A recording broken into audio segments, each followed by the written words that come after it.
नमस्ते विद्यार्थी मित्रों, धोरण 11 विषय रसायन विज्ञान प्रकरण नंबर 13 आजना विडियो लेक्चर अंदर आपनु हार्दिक स्वागत है। आजनो आपनो टॉपिक है आल्किनना रासायनिक गुणधर्मो। तो आल्किननी अंदर पाईबंध रहेलो होय तो पाईबंध निर्बळ होय तो पाईबंध तूटी अने बीजो अणु उमेराशे तो योगशील प्रकारनी प्रक्रिया थशे। क्या प्रकारनी? योगशील प्रकारनी प्रक्रिया थशे। पण ई योगशील प्रक्रिया छे इलेक्ट्रो अनुरागी, कारण के इलेक्ट्रो अनुरागी प्रक्रिया पहला आक्रमण करशे અને યોગશીલ પ્રક્રિયા પૂર્ણ કરશે, માટે એને ઇલેક્ટ્રો અનુરાગી યોગશીલ પ્રક્રિયા તરીકે ઓળખવામાં આવે।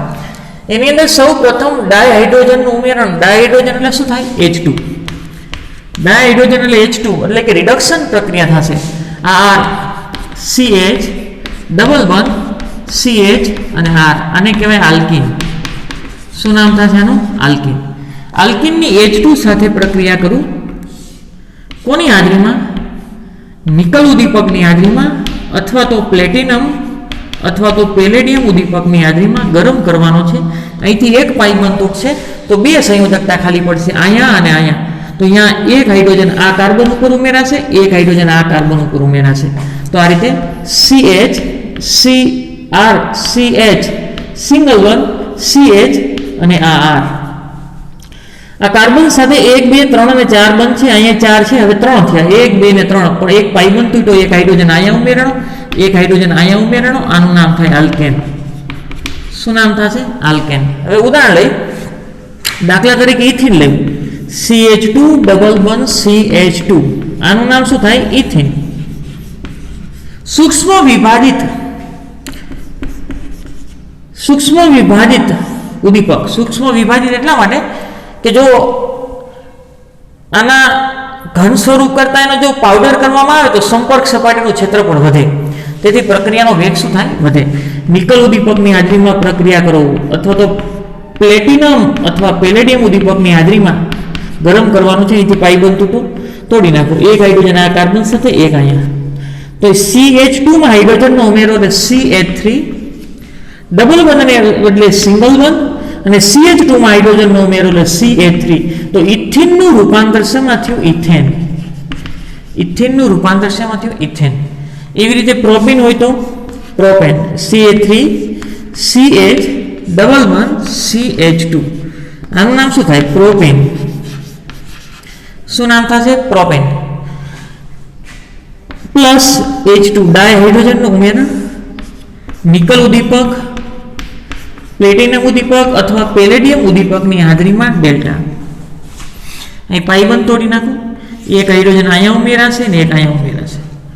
આ CH3 માં કશું જ ફેરફાર કરવાનો નથી, CH3 આ સિંગલ વન એમનો CH સિંગલ વન CH2, આ પાઇબંધ તૂટ્યો, એક સંયોજકતા અહીંયા ખાલી પડી ને એક અહીંયા, તો અહીંમાં એક હાઇડ્રોજનનો ઉમેરો થશે, એક છે ને હજી એક ઉમેરાનો એટલે 2, બે છે ને એક ઉમેરાનો એટલે 3, लानु नाम थाय प्रोपेन। जो अहीं तमे 1 ब्यूटेन लेशो तो अहीं ब्यूटेन ज मळशे અને 2 ब्यूटेन लेशो तो पण शुं मळशे? ब्यूटेन ज मळशे। आल्किन संयोजનમાં सूक्ष्म विभाजित એટલે કે ભૂકો કરેલ નિકલ, પેલેડિયમ અથવા પ્લેટિનમ ઉદ્દીપકની હાજરીમાં H2 નો એક અણુ દ્વિબંધના સ્થાને ઉમેરાય છે અને અનુવર્તી આલ્કેન નિપજ તરીકે, અનુવર્તી એટલે તમે જે આલ્કીન લીધો હોય એને અનુરૂપ। ઇથેન લીધો હોય તો ઇથેન જ બને, પ્રોપેન ન બને। પ્રોપેન લીધો હોય તો प्रोपेन ज बनशे, ब्यूटेन लीधो होय तो ब्यूटेन बनशे। आ प्रक्रियाने आल्किननुं हाइड्रोजिनेशन अथवा रिडक्शन तरीके ओळखवामां आवे। बीजुं छे, पहेलुं हतुं डायहाइड्रोजननुं उमेरण, आगळ छे डायहेलोजननुं उमेरण X2। एमां एक उदाहरण लई, CH2 डबल बॉन्ड CH2, आनुं नाम शुं थाय? इथीन। શું નામ થાય? ઇથીન। પ્લસ એની Br2 સાથે પ્રક્રિયા કરું, દ્રાવક તરીકે લેવાનો છે CCl4 કાર્બન ટેટ્રાક્લોરાઇડ અને ડેલ્ટા। યોગશીલ પ્રક્રિયા થશે, અહીંથી પાઇબંધ તૂટી જશે, એક Br અહીંયા ઉમેરાશે અને એક Br અહીંયા ઉમેરાશે, તો CH2 સિંગલ બંધ CH2, એક પાઇબંધ તૂટ્યો તો બે સિગ્મા બંધની રચના થાય। અહીંયા એક Br ઉમેરાઈ ગયું, एक Br અહીંયા ઉમેરાનો, पास पासेना कार्बन पर जो बे समान हेलोजन होय तो विसिनल डायहेलाइड कहेवाय। शुं कहेवाय? विसिनल डायहेलाइड। આનું આઈયુપીએસસી નામ કંઈક આવું થશે. આ પૂર્વક તરીકે લાગે 1,2-ડાયબ્રોમોઇથેન. શું નામ થશે? 1,2-ડાયબ્રોમોઇથેન. આગળ બીજું ઉદાહરણ લઈ CA3CH11CH2. આનું નામ થાય પ્રોપીન. હવે તમે Br2 લઈ શકો પણ હું Cl2 લઉં. Cl2 સાથે CCl4 ડેલ્ટા. અહીંથી એક પાઇબંધ તૂટે તો બે સંયોજકતા ખાલી પડે. એક Cl અહીંયા આવશે ને એક Cl અહીંયા આવશે તો આવું થશે Ca3 single bond CH single bond CH2 અહીંયા અને અહીંયા સંયોજકતા ખાલી પડી. એક Cl અહીંયા ઉમેરણો એક Cl અહીંયા ઉમેરણો. પાસેના કાર્બન ઉપર બે સમાન હેલોજન એટલે એને વિસિનલ ડાયહેલાઇડ કહેવાય. આઈયુપીએસસી નામ આપું છું 1,2-ડાયક્લોરોપ્રોપેન. 1,2-ડાયક્લોરોપ્રોપેન નામ થશે. આગળ પ્રોપીન લો CA3CH11CH2 પ્રોપીન પ્લસ I2 દ્રાવક તરીકે CCl4 ડેલ્ટા. આ બ્રોમિન અને ક્લોરીન સામાન્ય પરિસ્થિતિમાં આલ્કીન સાથે પ્રક્રિયા કરે છે. આયોડિન સામાન્ય પરિસ્થિતિની અંદર આલ્કીન સાથે પ્રક્રિયા કરતું નથી. પ્રક્રિયા થતી નથી. કેવી પરિસ્થિતિમાં? સામાન્ય. આમાં તમારે ઉગ્ર પ્રક્રિયા પરિસ્થિતિ આપવી પડે. યોગ્ય ઉદ્દીપકની હાજરીમાં પ્રક્રિયા કરાવી જશે. હવે બીજું, આ બ્રોમિન છે એ લાલ નારંગી રંગનો હોય. બ્રોમિન છે લાલ નારંગી રંગનો હોય. જો બ્રોમિન Br2 સંપૂર્ણ આમાં વપરાઈ જશે તો પછી Br વધશે નહીં, તો લાલ નારંગી રંગ દૂર થશે તો દ્રાવણ રંગવિહીન બની જાય. અને જો દ્રાવણ રંગવિહીન બની જાય તો એવું કહી શકાય કે Br2 સંપૂર્ણ વપરાઈ ગયો છે. ને Br2 સંપૂર્ણ વપરાઈ જાય તો જ વપરાય યોગશીલ પ્રક્રિયા થતી હોવી જોઈએ. અને યોગશીલ પ્રક્રિયા તો જ થાય પાઇબંધ હોય. તો અસંતૃપ્તતાની પરખ માટે આની પ્રક્રિયાઓ કરી શકાય. અસંતૃપ્તતાની પરખ માટે આ યોગશીલ પ્રક્રિયા Br2 સાથેની પ્રક્રિયા કરી શકાય. જો આલ્કીન સંયોજનો Cl2 ને Br2 સાથે પ્રક્રિયા કરતા બે હેલોજન પરમાણુ દ્વિબંધના સ્થાને ઉમેરાય. દ્વિબંધના સ્થાને બે હેલોજન પરમાણુ ઉમેરાય છે અને વિસિનલ ડાયહેલાઇડ મળે. પાસેના કાર્બન ઉપર બે સમાન હેલોજન હોય તો વિસિનલ ડાયહેલાઇડ કહેવાય. આ પ્રક્રિયાને આલ્કીનનું યોગશીલ હેલોજિનેશન કહેવાય. હેલોજન ઉમેરાવાની ક્રિયાને હેલોજિનેશન કહેવાય. અને પાઇબંધ તૂટીને આખો અણુ ઉમેરાય છે એટલે યોગશીલ કહેવાય. પાઇબંધ તૂટીને આખો અણુ ઉમેરાય છે એટલે એની યોગશીલ પ્રક્રિયા કહેવાય. અને હેલોજન ઉમેરાય એટલે હેલોજિનેશન કહેવાય. જ્યારે I2 સામાન્ય તાપમાને યોગશીલ પ્રક્રિયા આપતું નથી. સામાન્ય તાપમાને યોગશીલ પ્રક્રિયા થતી નથી. અહીં Br2 લાલ નારંગી રંગનું હોવાથી Br2 તમે શરૂઆતમાં ઉમેરશો લાલ નારંગી રંગ હોય પણ સંપૂર્ણ વપરાઈ જશે તો રંગવિહીન. પ્રક્રિયાઓમાં વપરાઈ જતું હોવાથી તેનો લાલ નારંગી રંગ દૂર થાય છે. આ પ્રક્રિયાનો ઉપયોગ હાઇડ્રોકાર્બનમાં રહેલા અસંતૃપ્તતાની પરખ માટે થાય. અસંતૃપ્તતાની પરખ જો રંગ દૂર થઈ જાય તો એનો અર્થ એવો કે Br2 સંપૂર્ણ વપરાઈ ગયો. Br2 સંપૂર્ણ તો જ વપરાય કે આમાં પાઇબંધ હોવો જોઈએ. અને પાઇબંધ હોય તો એ અસંતૃપ્ત હાઇડ્રોકાર્બન છે એની પરખ આપે છે. આ પ્રક્રિયા ઇલેક્ટ્રો અનુરાગી યોગશીલ ક્રિયાવિધિને અનુસરે છે. આલ્કીનના રાસાયણિક ગુણધર્મની અંદર 3 નંબર હાઇડ્રોજન હેલાઇડ સંયોજનનું ઉમેરણ. હાઇડ્રોજન હેલાઇડ એટલે HX. હાઇડ્રોજન હેલાઇડ એટલે શું થશે? HX નું ઉમેરણ. એમાં સંમિત આલ્કીન હોય અને અસંમિત આલ્કીન હોય. બંનેમાં નિપજ જુદી જુદી હોઈ શકે. સંમિત એટલે ડબલ બંધના કાર્બન સાથે સમાન પરમાણુ કે સમૂહ હોય તો સંમિત કહેવાય. અને ડબલ બંધના કાર્બન સાથે જો સમાન પરમાણુ કે સમૂહ ન હોય તો એને અસંમિત કહેવાય. પેલા સંમિત આલ્કીનની વાત કરી. CH2 ડબલ બંધ CH2 આ આલ્કીનને સંમિત આલ્કીન કહેવાય. કારણ કે કાર્બન ડબલ બંધ કાર્બન આ કાર્બન સાથે CH2 છે, આ કાર્બન સાથે CH2 તો સંમિત આલ્કીન થાય. આને નામ થાય ઇથીન. એની હું HCl સાથે પ્રક્રિયા કરું. કોની સાથે? HCl સાથે.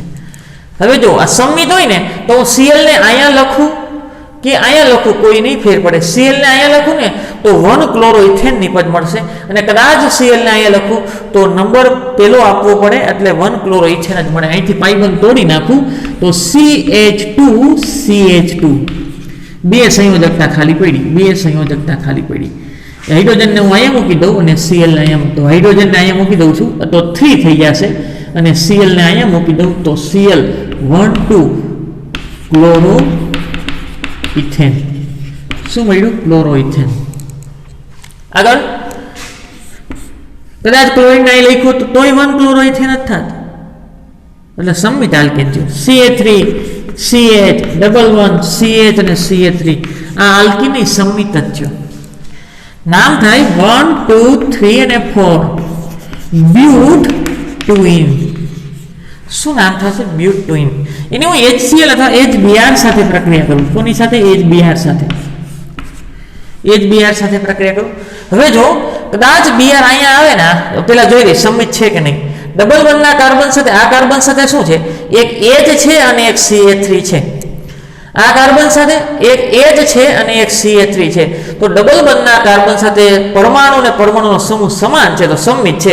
તો તમે Br ને આ કાર્બન ઉપર મૂકો કે આ કાર્બન ઉપર મૂકો કંઈ ફેર પડતો નથી તો એક જ નિપજ મળે. અહીંથી પાઇબંધ તોડી નાખું તો આવું થશે CH3 CH single bond CH અને CH3. કદાચ હું Br ને અહીંયા મૂકીશ તો અહીંથી નંબર આપવો પડે. બીજા નંબરના કાર્બન ઉપર Br આવે. કદાચ Br ને અહીંયા મૂકીશ તો અહીંથી નંબર આપવો પડે. બીજા નંબરના કાર્બન ઉપર Br આવશે. બંને બાજુથી નંબર આપતી વખતે સરખો જ નંબર મળે છે તો સંમિત આલ્કીન છે એક જ નિપજ મળે. ધારો કે અહીંયા H મૂકી દીધો તો અહીંયા Br 1 2 3 અને 4 શું નામ થાય? 2 બ્રોમો બ્યુટેન. શું નામ થાય?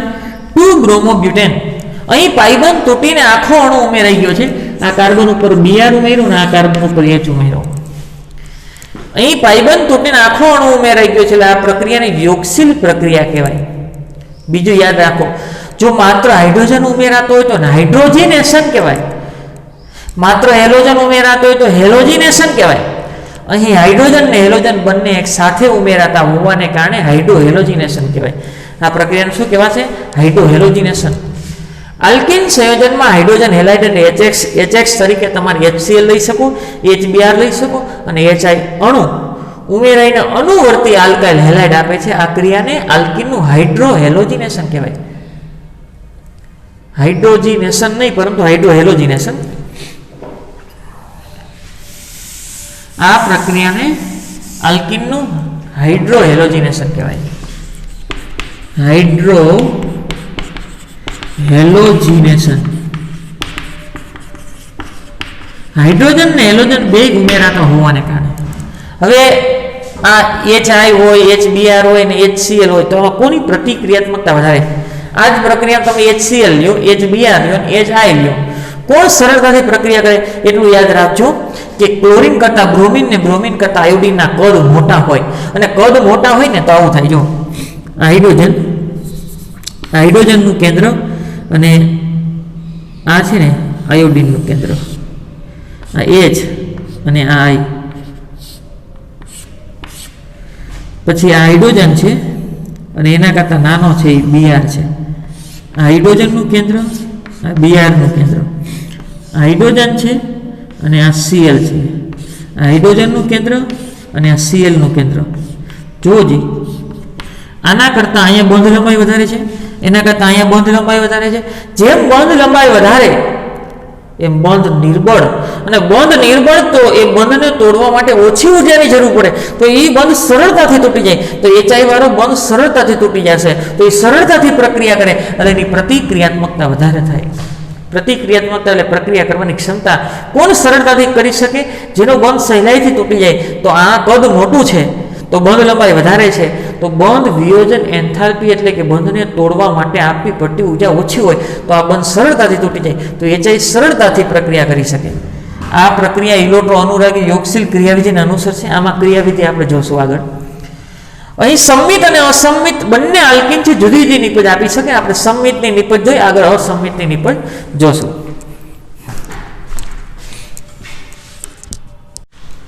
હાઇડ્રોજન હેલાઇડનું ઉમેરણ આગળ જોઈએ તો સંમિત આલ્કીનમાંથી હવે અસંમિત આલ્કીન.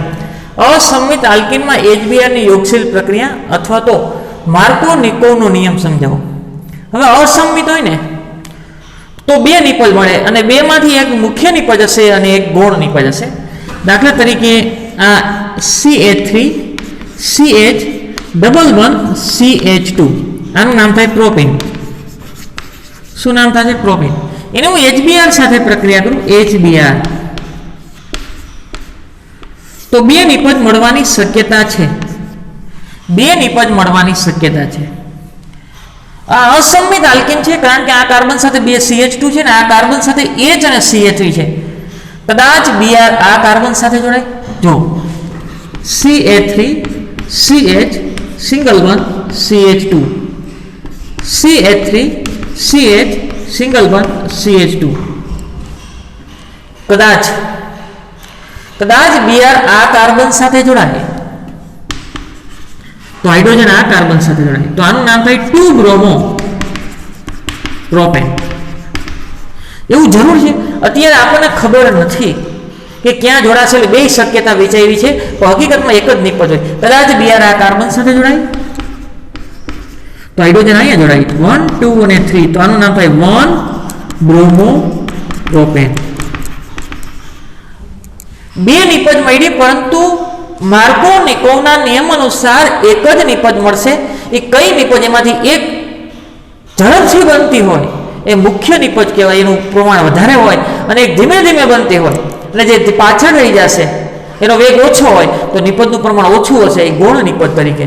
તો આમાંથી 1 બ્રોમો મુખ્ય નિપજ છે કે 2 બ્રોમો પ્રોપેન એ આપણને ખ્યાલ નથી, પણ આપણે ક્રિયાવિધિના આધારે આપણે સાબિત કરશું કે કઈ મુખ્ય નિપજ છે, પછી માર્કોનિકોવનો નિયમ આપશું. ખૂબ જ આઈએમપી પ્રશ્ન છે, વારંવાર ઉપયોગ થશે, ધ્યાન રાખજો. આગળ આ CH2 3 CH ડબલ 1 CH2 એની હું HBr સાથે પ્રક્રિયા કરું છું. કોની સાથે? HBr સાથે. હવે આ HBr સાથે જો હું પ્રક્રિયા કરું તો આમાં બંધનું ઇલેક્ટ્રોન ક્યાં ખેંચાયેલું છે? યાદ રાખો, બંધનું ઇલેક્ટ્રોન Br સાથે ખેંચાયેલું છે. બંધનું ઇલેક્ટ્રોન Br સાથે ખેંચાયેલું છે તો બંધ તૂટે ને તો Br લઈ જાય. કોણ ઇલેક્ટ્રોન લઈને વહી જશે? Br. તો Br માઇનસ બનશે ને H પ્લસ બનશે. એમાંથી વધારે આયુષ્ય કોનું? ક્ષણિક છે. H પ્લસ નું આયુષ્ય વધારે ક્ષણિક છે તો એ પેલા જોડાશે. H પ્લસ પેલા જોડાશે. આ નંબર આપી દો 1 2 અને 3. ઓકે, ધારો કે આ બંધ અહીંયા ટ્રાન્સફર થયો, ધારો કે આ બંધ અહીંયા ટ્રાન્સફર થયો તો આવું થાય CH3 CH CH2. આપણને ખબર છે કે આ બાજુ ટ્રાન્સફર થશે કે આ બાજુ. જો આ બંધ અહીંયા ટ્રાન્સફર થયો છે તો અહીં માઇનસ ચાર્જ અને એક પ્લસ ચાર્જ. કદાચ આ બંધ આ બાજુ પણ ટ્રાન્સફર થઈ શકે તો શું થાય? અહીંયા માઇનસ અને અહીંયા પ્લસ. બે શક્યતા છે. હાઇડ્રોજન કરતા Br ની વિદ્યુતતા વધારે છે. બંધનું ઇલેક્ટ્રોન Br તરફ ખેંચાયેલું છે. બંધ તૂટે તો Br લઈને વહી જાય તો H પ્લસ વચ્ચે તો સૌ પ્રથમ H પ્લસ જોડાશે કારણ કે એનું આયુષ્ય ક્ષણિક છે અને જેને ઇલેક્ટ્રોનની ઉણપ છે આવા પ્રક્રિયકને કહેવાય ઇલેક્ટ્રોન અનુરાગી પ્રક્રિયક અને તેના દ્વારા યોગશીલ પ્રક્રિયા થશે એટલે એને કહેવાય ઇલેક્ટ્રોન અનુરાગી યોગશીલ પ્રક્રિયા. ધ્યાન રાખજો, સૌ પ્રથમ H પ્લસ જોડાય છે, તેને ઇલેક્ટ્રોનની ઉણપ છે, એને ઇલેક્ટ્રોનનું આકર્ષક છે, આવા પ્રક્રિયકને ઇલેક્ટ્રોન અનુરાગી કહેવાય અને તેના દ્વારા થતી વિસ્થાપન પ્રક્રિયાને ઇલેક્ટ્રોન અનુરાગી વિસ્થાપન પ્રક્રિયા કહેવાય. H પ્લસ અહીંયા આક્રમણ કરી શકે ને અહીંયા આક્રમણ કરી શકે. જો બળ અહીંયા ટ્રાન્સફર થયું હોય તો નેગેટિવ ચાર્જ છે તો C1 પર હુમલો, C1 કાર્બન પર હુમલો. આ બંધ અહીંયા ટ્રાન્સફર થયો હોય ને તો અહીં માઇનસ ચાર્જ થાય તો H પ્લસ ને અહીંથી ઇલેક્ટ્રોન મળે એમ છે તો અહીં હુમલો કરે તો આ માઇનસ અને આ પ્લસ કેવા થઈ જાય? તટસ્થ. હવે આ H પ્લસ કદાચ અહીંયા હુમલો કરે C2 કાર્બન પર હુમલો આક્રમણ કરે. શું કામ? C2 ત્યાં માઇનસ ચાર્જ છે તો અહીંયા હુમલો કરે તો આ માઇનસ ને આ પ્લસ કેવા થઈ જાય? તટસ્થ. ઓકે, હવે ધ્યાન રાખો આ કાર્બન છે ને, આ કાર્બન છે એની પાસે 3 બંધ છે, આ 1 2 અને એક હાઇડ્રોજન સાથે 3 બંધ છે તો 6 ઇલેક્ટ્રોન છે અને 6 ઇલેક્ટ્રોનને ધન વીજભાર તો એને કાર્બોકેટાયન કહેવાય. 3 બંધ એટલે 6 ઇલેક્ટ્રોનને ધન વીજભાર, જો 6 ઇલેક્ટ્રોનને ધન વીજભાર હોય તો એને કાર્બોકેટાયન કહેવાય. આ કાર્બોકેટાયન બીજા 2 કાર્બન સાથે જોડાયેલો છે એટલે એને કહેવાય 2s કાર્બોકેટાયન. એને શું કહેવાય? 2s carbocation. આ નિપજને હું A નિપજ કહું છું, તો A નિપજ 2s કાર્બોકેટાયન બન્યો. અહીંયા જો કેટલા બંધ છે? 2 હાઇડ્રોજન સાથે અને 1 કાર્બન સાથે 3 બંધ છે તો 6 ઇલેક્ટ્રોન અને ધન વીજભાર તો એને કાર્બોકેટાયન કહેવાય. તો આ કાર્બોકેટાયન એક જ કાર્બન સાથે જોડાયેલો છે તો એને વનસ અથવા પ્રાથમિક કાર્બોકેટાયન કહેવાય. પ્રાથમિક કાર્બોકેટાયન એને હું B નિપજ કહું. શું કહું? B નિપજ કહું. આ 2s કાર્બોકેટાયન અને વનસ કાર્બોકેટાયન બંનેમાંથી કયા કાર્બોકેટાયનની સ્થિરતા વધારે હોય? યાદ રાખો, કાર્બોકેટાયનને ઇલેક્ટ્રોનની જરૂર છે તો બંને બાજુ ઇલેક્ટ્રોન દાતા સમૂહ છે, પ્રેરક અસર છે. ધ્યાન રાખજો, આપણે કીધું હતું કે કાર્બન કાર્બન સિંગલ બંધ જો અસંતુલિત પ્રણાલી સાથે જોડાયેલો હોય અથવા કાર્બોકેટાયન સાથે જોડાયેલો હોય તો કાર્બન હાઇડ્રોજન સિગ્મા બંધના ઇલેક્ટ્રોન આકર્ષાયેલા હોય તો આ દાતા સમૂહ છે. 2 બાજુ દાતા સમૂહ છે તો ઇલેક્ટ્રોનનું દાન કરે અને એક જ બાજુ દાતા સમૂહ છે તો આ કાર્બોકેટાયન કરતાં આ કાર્બોકેટાયનની સ્થિરતા વધારે છે, વધુ સ્થાયી. આની સરખામણીમાં આને એક જ બાજુથી ઇલેક્ટ્રોન મળવાની સંભાવના છે તો ઓછો સ્થાયી. જે કાર્બોકેટાયન વધારે સ્થાયી હોય, ઝડપથી બનતો હોય અને જે કાર્બોકેટાયન ઓછો સ્થાયી હોય એ ધીમે ધીમે બનતો હોય. ધીમે ધીમે બને, ઝડપથી બનશે એની સ્થિરતા વધારે છે તો ઝડપથી બનશે તો આમાંથી જે નિપજ મળે ને એ વધારે પ્રમાણમાં હશે. દ્વિતીયક કાર્બોકેટાયન A, પ્રાથમિક કાર્બોકેટાયન B કરતાં વધુ સ્થાયી છે તેથી 2s કાર્બોકેટાયન વધુ પ્રમાણમાં બનશે. આ વધુ પ્રમાણમાં બનશે 2s કાર્બોકેટાયન કારણ કે તે ઝડપથી બને છે.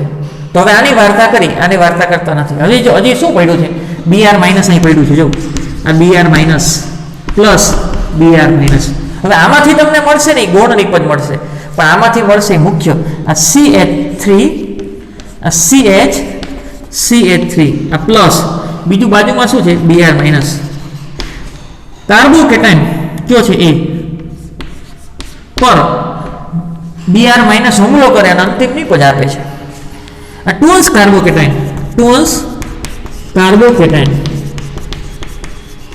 વધુ સ્થાયી છે, વધુ સ્થાયી. આને ઇલેક્ટ્રોનની જરૂર છે, આની પાસે છે તો આને આ દાન કરી દેશે તો આવું થાય. CH3 CH CH3 અને આ Br, આ પ્લસ અને આ માઇનસ જોડાય તો કેવા થઈ જાય? તટસ્થ. આનું નામ શું થાય? 2 બ્રોમો પ્રોપેન. શું નામ થાય? 2 બ્રોમો પ્રોપેન. આ વધુ સ્થાયી છે ને તો એમાંથી મળતી નિપજ મુખ્ય હોય, મુખ્ય નિપજ. તો કઈ તમને મુખ્ય નિપજ મળી? 2 બ્રોમો પ્રોપેન. હવે આ ક્રિયાવિધિને આધારે સાબિત થઈ ગયું કે 2 બ્રોમો પ્રોપેન કેવી નિપજ છે? મુખ્ય નિપજ. તેથી પરિણામ સ્વરૂપ એક જ નિપજ મળે. આ ક્રિયાવિધિનો સૌપ્રથમ અભ્યાસ માર્કોનિકોવે કરેલો હતો. આ ક્રિયાવિધિનો સૌપ્રથમ અભ્યાસ કોને કરેલો હતો? માર્કોનિકોવે અભ્યાસ કરેલો છે. આ મુખ્ય નિપજ મળી. હવે આ વનસ કાર્બોકેટાયન ઓછો સ્થાયી છે અને ઇલેક્ટ્રોનની જરૂર છે. જો અહીંયા આક્રમણ કરશે તો 1 બ્રોમો પ્રોપેન મળશે. ઓછો સ્થાયી હોય ને એ નિપજનું પ્રમાણ ઓછા પ્રમાણમાં હોય તો એને ગૌણ નિપજ કહેવાય. તો 1 બ્રોમો પ્રોપેન એ ગૌણ નિપજ મળશે. હવે માર્કોનિકોવે આવા ઘણા બધા પ્રયત્નો કર્યા, ઘણી બધી નિપજો ચેક કરી. આ ક્રિયાવિધિને આધારે એને એવું જોવા મળ્યું કે જ્યારે 2 નિપજ મળતી હોય ત્યારે એમાંથી એક મુખ્ય નિપજ હોય, બીજી ગૌણ નિપજ હોય. એમાં પ્રક્રિયકનો વધુ વિદ્યુતઋણ ઘટક દરેકની અંદર ક્યાં ગયો? તો ઓછા હાઇડ્રોજન ધરાવતા ડબલ બંધના કાર્બન સાથે મુખ્ય નિપજ જોવા મળી. એને માર્કોનિકોએ પોતાનો નિયમ આપી દીધો. હવે જો આ કાર્બન સાથે કેટલા હાઇડ્રોજન છે? 2. આ કાર્બન સાથે કેટલા છે? 1. તો Br ક્યાં ગયો? જો 1 હાઇડ્રોજન છે ત્યાં. તો આમાંથી પ્રક્રિયકનો વધુ વિદ્યુતઋણ ઘટક કોણ છે? Br. તો પ્રક્રિયકનો વધુ વિદ્યુતઋણ ઘટક ઓછા હાઇડ્રોજન ધરાવતા ડબલ બંધના કાર્બન સાથે જોડાય. આ ડબલ બંધનો કાર્બન 2 હાઇડ્રોજન છે, આ ડબલ બંધનો કાર્બન 1 હાઇડ્રોજન છે. તો Br ક્યાં જશે? ઓછા હાઇડ્રોજન ધરાવતા ડબલ બંધના કાર્બન સાથે અહીંયા જાય ને તો એ મુખ્ય નિપજ, અને Br છે એ વધુ હાઇડ્રોજન ધરાવતા ડબલ બંધના કાર્બન સાથે જશે તો એ ગુણ નિપજ. આવી ઘણી બધી પ્રક્રિયાઓને અંતે એને આ નિયમ આપ્યો.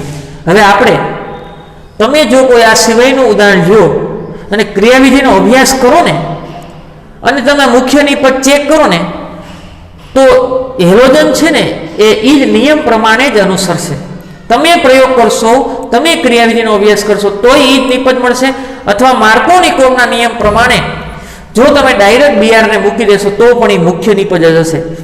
હવે યાદ રાખો, હવે તમે HBr સાથે પ્રક્રિયા કરો તો તમને એમ પૂછે કે 1 બ્રોમોપ્રોપેન નિપજ મળશે કે 2 બ્રોમોપ્રોપેન? તો યાદ રાખજો, હવે 1 બ્રોમોપ્રોપેન એ આપણી નિપજ નથી, કારણ કે ખૂબ જ ઓછું પ્રમાણ હોય એટલે ગોળ નિપજ મળે.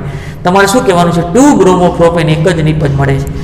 આવી રીતે હોય પ્રોપેનની HBr સાથે પ્રક્રિયા કરતા A વિકલ્પ 2 બ્રોમોપ્રોપેન, B વિકલ્પ 1 બ્રોમોપ્રોપેન, C વિકલ્પ A ને B બંને અને D એક પણ નહીં. તો કયો જવાબ લખશો? A ને B બંને લખવાનું નથી, માત્ર આ જ લખવાનું છે. જો તમે A ને B લખતા હોય તો આ નિયમ ક્યાં ઉપયોગ આવ્યો? જો 2 નિપજ મળે છે એમાંથી મુખ્ય નિપજ નક્કી કરવા માટે આ નિયમ છે. જો તમે A ને B બંને લખતા હોય તો આ નિયમની જરૂર નથી. પણ માર્કોનિકો અભ્યાસ કર્યા પછી ક્રિયાવિધિના અભ્યાસને અંતે એને નિયમ આપ્યો. શું આપ્યો? અસંમિત આલ્કીનની HBr સાથેની યોગશીલ પ્રક્રિયા દરમિયાન, જો અસંમિત આલ્કીન છે ને 2 નિપજ મળે, સંમિત હોય તો કોઈ પ્રશ્ન નથી. અસંમિત આલ્કીનની યોગશીલ પ્રક્રિયા દરમિયાન પ્રક્રિયક HBr નો ઋણ ભાગ, આમાંથી ઋણ ભાગ કોણ છે? H+ અને Br-. આ ઋણ ભાગ દ્વિબંધના જે કાર્બન પર H પરમાણુ ઓછા હોય તે કાર્બન પર ઉમેરાય.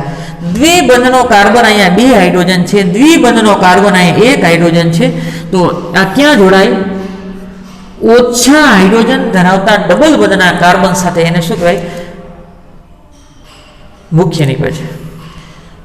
ફરીથી, અસંમિત આલ્કેનની HBr સાથેની યોગશીલ પ્રક્રિયા દરમિયાન પ્રક્રિયકનો HBr, આમાં ઋણ ભાગ કોણ છે? Br-. એ ક્યાં જોડાશે? જે કાર્બન પર હાઇડ્રોજન પરમાણુ ઓછા છે, અહીં 2 છે અને અહીં 1 છે, તો ઓછા હાઇડ્રોજન ધરાવતા કાર્બન સાથે જોડ દેશો ને એ મુખ્ય નિપજ હશે. અને જો તમને નિયમ ન આવડતો હોય તો આ ક્રિયાવિધિનો અભ્યાસ કર્યા પછી ખબર પડે.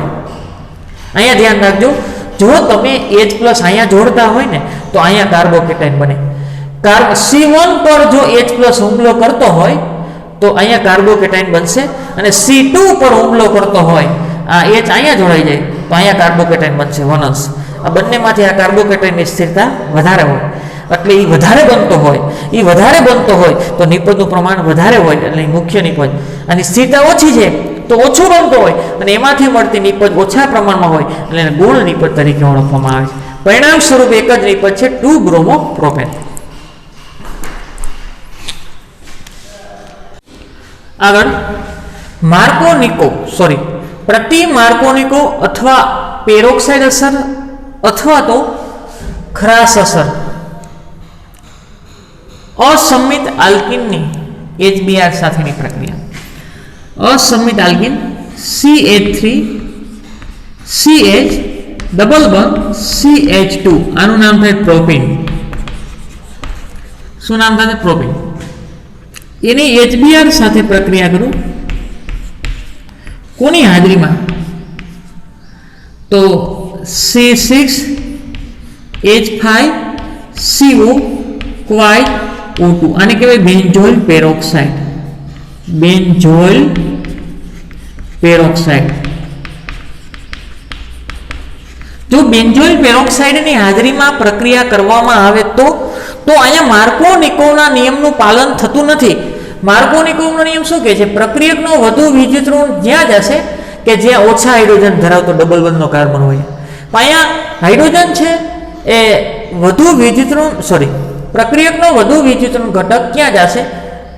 વધુ હાઇડ્રોજન ધરાવતા ડબલ બંધના કાર્બન સાથે. અહીં માર્કોનિકોવના નિયમનું પાલન થતું નથી, માટે એને શું કહેવાય? પ્રતિ માર્કોનિકોવનો નિયમ. ઉદ્દીપક તરીકે પેરોક્સાઇડનો ઉપયોગ કરો છો એટલે પેરોક્સાઇડ અસર અને વૈજ્ઞાનિકના નામ ઉપરથી જેને સંશોધન કર્યું અને ખરાશ અસર તરીકે પણ ઓળખવામાં આવે. અહીંયા પ્રક્રિયકનો વધુ વિદ્યુતનો ઘટક અહીંયા આવશે અને H છે અહીંયા આવશે. તો આવું થશે CH3 CH single bond CH2 અહીંયા Br અને અહીંયા H 1 2 3 શું નામ થાય 1 બ્રોમોપ્રોપેન. નિપજ તરીકે શું મળ્યું 1 બ્રોમોપ્રોપેન. હવે જો પેરોક્સાઇડ ઉદ્દીપકની હાજરીમાં અસંમિત આલ્કેન અહીં બે નિપજ મળવાની શક્યતા છે. પ્રતિ માર્કોનિકોવના નિયમ અનુસાર એક જ નિપજ મળશે. આલ્કીનની HBr સાથે પ્રક્રિયા કરવામાં આવે તો HBr નું ઉમેરણ માર્કોનિકોવના નિયમથી ઉલટું થાય છે. માર્કોનિકોવ શું કહે છે Br જે હાઇડ્રોજન ઓછા હોય ને એ ડબલ બંધના કાર્બન સાથે જોડાય. Br અહીંયા આવવા જોઈએ તો માર્કોનિકોવના નિયમનું પાલન થાય છે, પરંતુ Br અહીંયા આવે છે તો માર્કોનિકોવના નિયમથી ઉલટું પાલન થાય છે. માર્કોનિકોવના નિયમથી ઉલટું થાય છે જેમાં પ્રક્રિયકનો ઋણ ઘટક આલ્કીનના વધારે હાઇડ્રોજન પરમાણુ ધરાવતા કાર્બન સાથે જોડાય છે. પ્રક્રિયકનો વધુ વિદ્યુતનો ઘટક આ છે. એ આલ્કીનના વધુ હાઇડ્રોજન ધરાવતા ડબલ બંધ અહીંયા બે હાઇડ્રોજન છે ને એક તો વધુ હાઇડ્રોજન ધરાવતા ડબલ બંધના કાર્બન સાથે જોડાય છે. જેને માર્કોનિકના નિયમનું પાલન ન થયું એટલે શું કે પ્રતિ માર્કોનિકોવના નિયમ પ્રમાણે યોગશીલ પ્રક્રિયા કહે છે. આ પ્રક્રિયામાં મુખ્ય નિપજ તરીકે 1 બ્રોમોપ્રોપેન નિપજ મળે છે. હવે એને ખરાશ અસર શું કામ કહેવાય? આ પ્રક્રિયાનો અભ્યાસ સૌપ્રથમ MS ખરાશ નામના વૈજ્ઞાનિકે અને FR મેયો દ્વારા કરવામાં આવેલો હોવાથી અને ખરાશ અસર અથવા પેરોક્સાઇડનો ઉપયોગ કરેલો તો પેરોક્સાઇડ અસર તરીકે પણ ઓળખવામાં આવે. હવે ધ્યાન રાખજો, જ્યારે તમે પેરોક્સાઇડ લખેલું હોય ને ત્યારે માત્ર તમારે HBr જ લેવાનું છે. માર્કોનિકોવ નિયમ HCl સાથે કરી શકો, HBr સાથે કરી શકો, HI સાથે કરી શકો, પરંતુ પેરોક્સાઇડ હોય એટલે પ્રતિ માર્કોનિકોવના નિયમનું પાલન થશે અને માત્ર તમે HBr જ લઈ શકશો. જો તમે HCl લેશો તો એની બંધ વિયોજન એન્થાલ્પી વધારે છે, બંધ તૂટતો નથી, તો મુક્ત મૂલક બનતો નથી. અને જો તમે HI લેશો HI તો એ પ્રતિવર્તી પ્રક્રિયા છે. તો પ્રતિવર્તી પ્રક્રિયા હોય તો H મુક્ત મૂલક અને I મુક્ત મૂલક બન્યા પછી પાછો HI બની જાય, તો એમાંથી I મુક્ત મૂલક બની શકતો નથી. એટલે HCl અને HBr સાથે પ્રક્રિયા થતી નથી. ધ્યાન રાખજો, HCl ની આ પ્રક્રિયા માત્ર HBr સાથે જ થાય છે, HCl ની HI સાથે થતી નથી. ધ્યાન રાખજો ખાસ, HCl ની બંધ વિયોજન એન્થાલ્પી ઘણી વધારે, એટલે બંધ સરળતાથી જાય તૂટતો કોની હાજરીમાં? પેરોક્સાઇડની હાજરીમાં HCl નો બંધ તૂટતો નથી એટલે મુક્ત મૂલક ન બને. આગળ HI ની ઊંચી પ્રતિવર્તી પ્રક્રિયા, HI ઊંચી પ્રતિવર્તી પ્રક્રિયા કરે HI તો H મુક્ત મૂલક અને I મુક્ત મૂલક પ્રતિવર્તી પ્રક્રિયા કરે, આ બે જોડાઈ જાય પાછું આ ફેરવી નાખે તો I મુક્ત મૂલક બનતો નથી. અને જો I મુક્ત મૂલક ન બનતો હોય તો તેથી Cl મુક્ત મૂલક ના I મુક્ત મૂલક બનતો નથી, તેથી પ્રક્રિયા કરશે નહીં. આગળ ક્રિયાવિધિની વાત કરી તો ક્રિયાવિધિ એમાં પ્રથમ સ્ટેપ આ benzoyl peroxide, benzene ring C6 એટલે બેન્ઝીન રિંગ, આ CO C ડબલ બંધ O, આ બે ઓક્સિજન, આ ઓક્સિજન ફરી પાછો આ ભાગ CO અને આ બેન્ઝીન રિંગ, એટલાને કહેવાય બેન્ઝોઇલ પેરોક્સાઇડ. શું કહેવાય? Benzoyl peroxide. પ્રારંભિક પ્રક્રિયા ઉત્તેજક કહેવાય. હવે અહીં સમવિભાજન થશે. શું થાય? સમવિભાજન. સમવિભાજન એટલે 1 કિલોટોન લઈને જાય, આ પણ 1 કિલોટોન લઈને જશે. સમવિભાજન થાય એટલે બંને 1 કિલોટોન લઈને છૂટા પડે તો આ રીતે થશે. આ બેન્ઝીન રિંગ C ડબલ બંધ O ઓક્સિજન, અહીં સમવિભાજન થાય એટલે બંને 1 કિલોટોન મુક્ત મૂલક, તો બેન્ઝીન રિંગ CO મુક્ત મૂલક, આવા બે અણુ મળ્યા. હવે એનું વિઘટન થાય. શું થાય? વિઘટન. હવે એનું વિઘટન થાય ને એટલે અહીંથી વિઘટન ન્યાય સમવિભાજન થશે. જોજો ન્યાય સમવિભાજન થશે એટલે આ બેન્ઝીન મુક્ત મૂલક બનશે. બેન્ઝીન મુક્ત મૂલક બે બન્યા અને અહીંયા મુક્ત મૂલક બને. અહીંયા મુક્ત મૂલક બનશે ને એટલે આ મુક્ત મૂલક ને આ મુક્ત મૂલક ભાગીદારી કરી નાખશે એટલે ડબલ બંધ થઈ જશે એટલે CO2, બે અણુ CO2 ના બન્યા. બેન્ઝીન એટલે કે ફિનાઇલ મુક્ત મૂલક કહેવાય. ફિનાઇલ મુક્ત મૂલક અને CO2 બન્યા. હવે એ ફિનાઇલ મુક્ત બીજા સ્ટેપની અંદર ફિનાઇલ મુક્ત મૂલક છે, ફિનાઇલ મુક્ત મૂલક, એ ફિનાઇલ મુક્ત મૂલક છે HBr સાથે પ્રક્રિયા કરે, આ HBr, તો એનું પણ સમવિભાજન થાય તો H મુક્ત મૂલક બને ને Br મુક્ત મૂલક બને. એટલું યાદ રાખજો, શરૂઆત જે ક્રિયાવિધિથી થાય એ પૂરી થાય ને ત્યાં સુધી પછી વિદ્યુત ઋણતાનો તફાવત હોવા છતાં સમવિભાજન જ થશે. અહીં વિષમ વિભાજન થવું જોઈએ, પણ આની હાજરીને કારણે વિષમ વિભાજન નહીં થાય. કદાચ જો વિષમ વિભાજન થાય તો H+ અને એક ઇલેક્ટ્રોન થી બંધ બનશે નહીં, એટલે H+ અહીં જોડાશે નહીં, તો આનું પણ સમવિભાજન જ થશે. HBr નું પણ સમવિભાજન જ થશે, કારણ કે આગળ મુક્ત મૂલક છે. તો H મુક્ત મૂલક અને Br મુક્ત મૂલક બેમાંથી કોની આયુષ્ય ક્ષણિક છે? તો આ કદમાં નાનો છે તો એનું આયુષ્ય ક્ષણિક હોય, તો એ H મુક્ત મૂલક સરળતાથી અહીં જોડાઈ જાય, એટલે બેન્ઝીન બની જશે. શું બની ગયું? બેન્ઝીન. બેન્ઝીન પ્લસ શું બન્યું? Br મુક્ત મૂલક. Br મુક્ત મૂલક, એ Br મુક્ત મૂલક છે. ત્રીજું સ્ટેપ Br મુક્ત મૂલક છે, આ પ્રોપીનના અણુ સાથે પ્રક્રિયા કરે, CH3CH ડબલ બંધ CH2 પ્લસ Br મુક્ત મૂલક. હવે મને કયો, એ Br મુક્ત મૂલક આ કાર્બન સાથે જોડાશે કે ખબર નથી, એટલે હું બે શક્યતા વિચારું તો આનું સમવિભાજન જ થશે. તો આવું થશે CH3CH મુક્ત મૂલક અને CH2 મુક્ત મૂલક. બીજી શક્યતા CH3CH મુક્ત મૂલક અને CH2 મુક્ત મૂલક. હવે ધ્યાન રાખજો,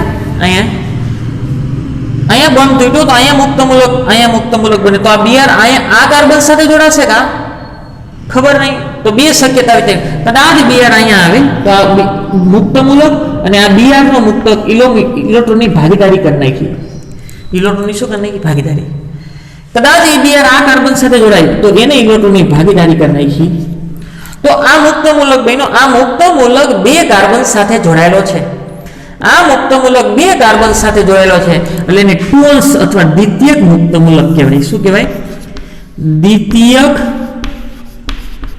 મુક્ત મૂલક. શું કહેવાય? દ્વિતીયક મુક્ત મૂલક. અને આ મુક્ત મૂલક છે, આ મુક્ત મૂલકની નિશાની ધ્યાન રાખજો બધાય, એકલો ઇલેક્ટ્રોન એને મુક્ત મૂલક કહેવાય.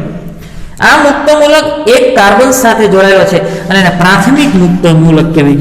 પ્રાથમિક મુક્ત મૂલક, પ્રાથમિક મુક્ત મૂલક. હવે ચેક કરો ક્યાં મુક્ત મૂલકની સ્થિરતા વધારે હોય, અને બે બાજુ મુક્ત મૂલક એટલે 7 ઇલેક્ટ્રોન હોય. ચેક કરો, આ એક બંધ, આ બે બંધ અને એક હાઇડ્રોજનનો 3 બંધ, એટલે 6 ઇલેક્ટ્રોન, એક આ 7. એને ઇલેક્ટ્રોનની જરૂર છે. અને બે બાજુથી મળે એમ છે, અને એક બાજુથી મળે એમ છે, અને બંને બાજુથી મળે એમ છે, તો દ્વિતીયક મુક્ત મૂલકની સ્થિરતા વધારે હોય. આગળના ચેપ્ટરમાં આપણે ભણી ગયા, દ્વિતીયક મુક્ત મૂલકની સ્થિરતા વધારે હોય એટલે આ સ્થાયી, વધુ સ્થાયી. એની સરખામણીમાં પ્રાથમિક મુક્ત મૂલકની સ્થિરતા ઓછી હોય તો ઓછો સ્થાયી. તો જે સ્થાયી હોય ને, જે સ્થાયી હોય એ ઝડપથી બનતો હોય, તો ચોથું IV. તો એની નિપજ પહેલા લખ્યા CH3CH મુક્ત મૂલક, CH2 અને Br મુક્ત મૂલક. Br આ શું થયું? ટોન્સ મુક્ત મૂલક. ટોન્સ મુક્ત મૂલકો અને કેવો છે? વધુ સ્થાયી. એને હું HBr સાથે પ્રક્રિયા કરું, પાછી ધ્યાન રાખજો, પાછી HBr સાથે પ્રક્રિયા કરી, આનું પાછું સમવિભાજન થશે. ધ્યાન રાખજો, ખાસ પાછું સમવિભાજન થયું તો H મુક્ત મૂલક બને, Br મુક્ત મૂલક બને. તો પ્રશ્ન એ થશે કે Br જોડાશે કે H જોડાશે? એટલું યાદ રાખો છોકરાઓ કે જેના આયુષ્ય ક્ષણિક હોય ને, વધારે ક્ષણિક હોય ને, દોડીને પહોંચી જાય પહેલા, તો આ સ્પર્ધા થાય. H મુક્ત મૂલક અને Br મુક્ત બેયના આયુષ્ય ક્ષણિક છે, પણ H નું આયુષ્ય તો બહુ વધારે ક્ષણિક હોય, કારણ કે એનું કદ ખૂબ જ નાનું છે, અને કદ નાનું હોવાને કારણે H મુક્ત મૂલક ઝડપથી દોડીને પહોંચી જશે. તો આવું થશે CH અને CH3. હવે આ Br મુક્ત મૂલક બન્યો, Br મુક્ત મૂલક બન્યો. સોરી, આ Br તો હતો જ.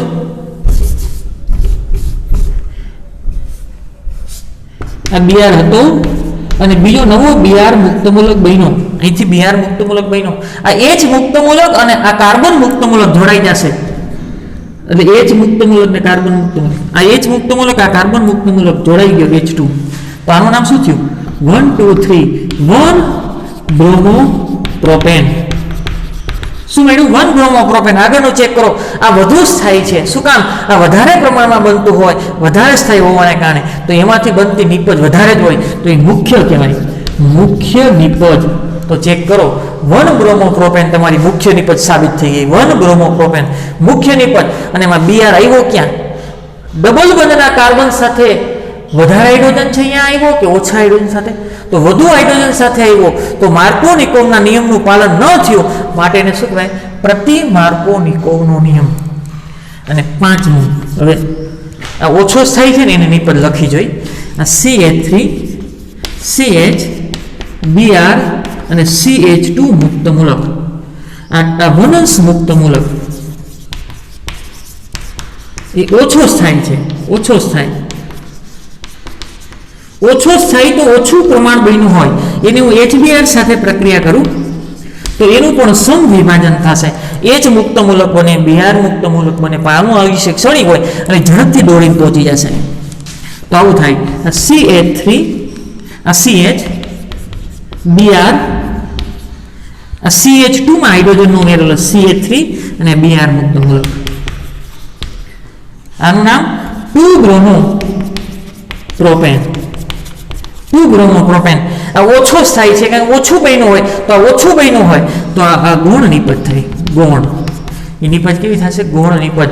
તો યાદ રાખજો, જ્યારે તમને પેરોક્સાઇડ આપેલું હોય, HCl લખેલું હોય તો પ્રક્રિયા નહીં થાય, HI લખેલું હોય તો પ્રક્રિયા નહીં થાય, અને HBr લખેલું હશે તો માર્કોનિકોવના નિયમનું પાલન નહીં થાય, એટલે પ્રતિ માર્કોનિકના નિયમ પ્રમાણે 1 બ્રોમો પ્રોપેન મુખ્ય નિપજ મળશે. બીજું, અહીં કાંઈ લખેલું નથી, HCl કે HBr કે HI હોય તો માર્કોનિકના નિયમ પ્રમાણે નિપજ મળશે. અસ્તુ.